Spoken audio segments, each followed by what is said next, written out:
Okay, you have your visa, your work visa, you're ready to migrate to United States, and you have your passport and everything. So I'm going to tell you my experience, so that way if you have to migrate, the process will be less painful. So the idea will be to create a playlist with all the subjects, so that way I'm going to tell you my experience. I've been here over 3 years, so I have my green card. It's a permanent visa. So once you have that, you have your visa and you're going to migrate to United States. So you have the different options.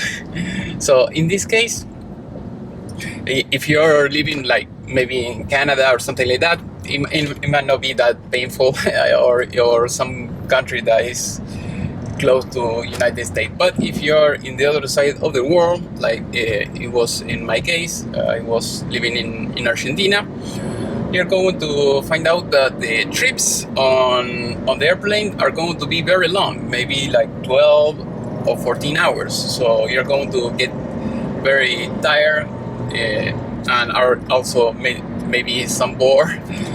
You're going to get bored if in the airplane. So the idea will be rest as much as you can before taking the airplane. That will be my advice, and try to travel as light as possible. So if you cancel everything that you have, that would be great.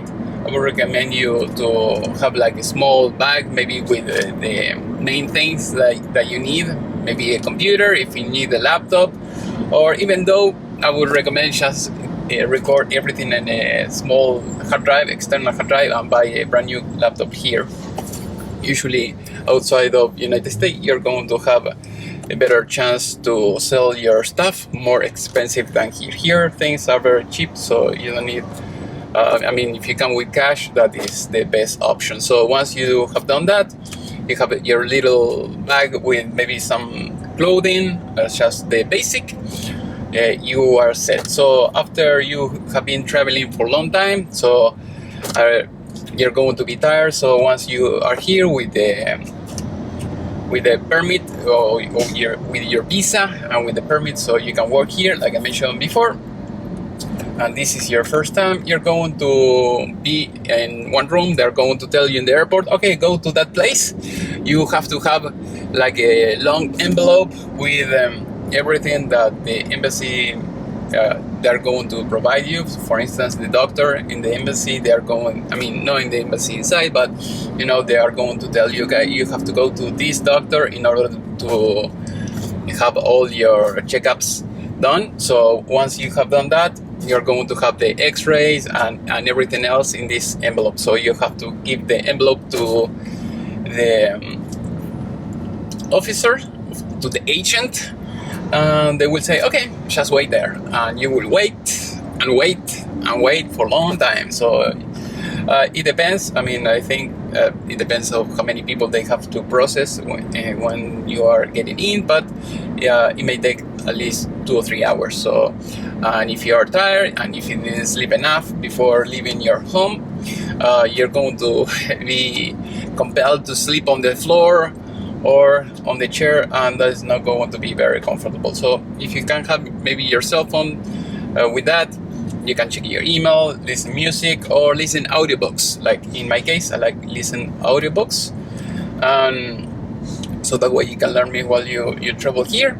And after that, you're going to be ready. They are going to tell you, okay, you are set, you can leave. And after that, they're going to tell you, okay, you have to process. They're going to give you a few more paperwork that you are going to use, and in order to get your social security number. I'm going to make surely another video about that.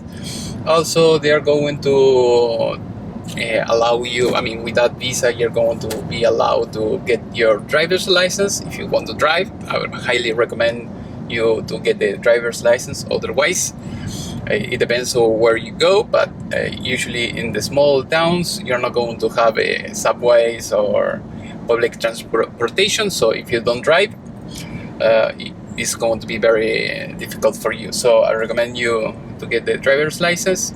Otherwise, you can, if you don't want to, you can get your ID, and that ID would be enough to go to the bank, to open a bank account, and to do any other thing that you need. Maybe if you have to have a cell phone and everything else, I will highly recommend to get the cell phone. Also, in another videos, I'm going to talk about the different companies, about cell phone companies, so that way you can get the best company, and you're not going to have any trouble, driving around if you're going to use Google Maps or talking or anything like that. So you don't want to get a crappy company that you may have some problem later when you're in the middle of nowhere, you got lost and you don't know where to go and you have no signal. That will not be good. You're not going to have a very good day.